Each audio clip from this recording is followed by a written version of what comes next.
على جبين سعادتي وأفكاري تجري الحروف بأشواق وأزهار.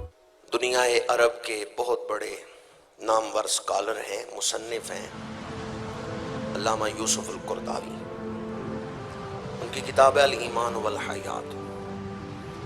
اس کے اندر وہ لکھتے ہیں کہ مکہ شریف میں ایک تاجر تھا جو سارا دن دکان پہ اس بات کا خیال رکھتا کہ میرے پاس کتنے گاہک آئے ہیں اور میرے پڑوسی کے پاس کتنے گاہک آئے ہیں.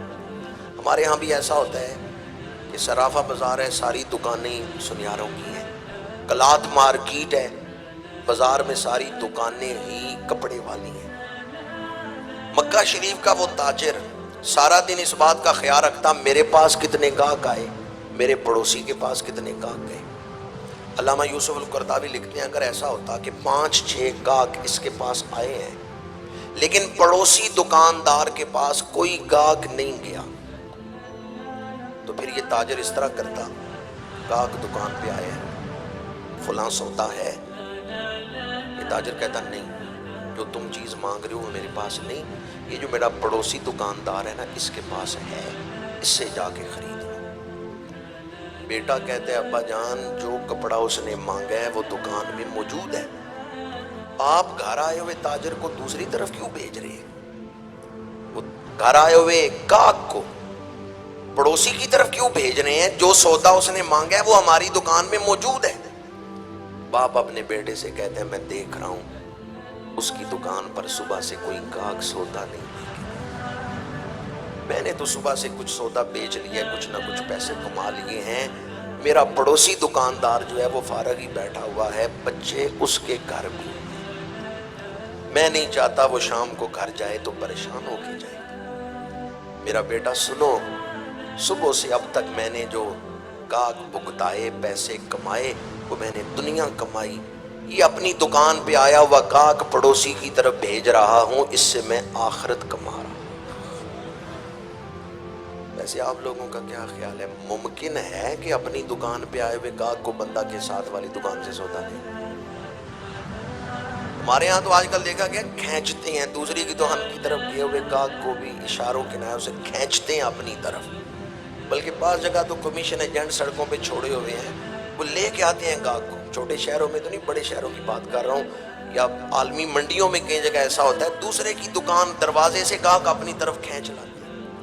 یہ ویسے ممکن ہے کہ اپنی دکان پہ آئے ہوئے گاہک کو بندہ کہ تو دوسرے سے سودا خرید؟ ممکن ہے اگر دل میں آخرت کی فکر، اگر دل میں آخرت میں اللہ کو راضی کرنے کا جذبہ ہو، بندہ دنیا کو منزل نہ سمجھے، دنیا کو گزرگاہ سمجھے، آخرت کی کامیابی ذہن میں ہو تو پھر ممکن ہے. اور اگر بندہ دنیا کو ہی سب کچھ سمجھ لے پھر دوسرے کے ساتھ نیکی کرنے کا جذبہ ہی نہیں پیدا. میرے آقا کریم صلی اللہ علیہ وآلہ وسلم نے اس لیے فرمایا جو اللہ پر اور آخرت پر ایمان رکھتا ہے اسے چاہیے پڑوسی کے ساتھ اچھا سلوک کرے.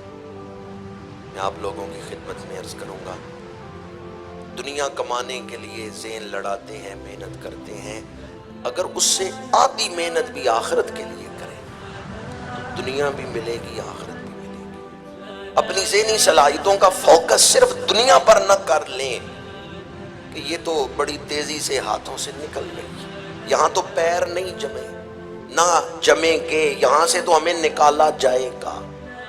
تو جس طرف جا رہے ہیں وہاں ہم اپنے ساتھ کیا لے کے جا رہے ہیں؟ والعصر ان الانسان لفی خسر الا الذین آمنوا وعملوا الصالحات.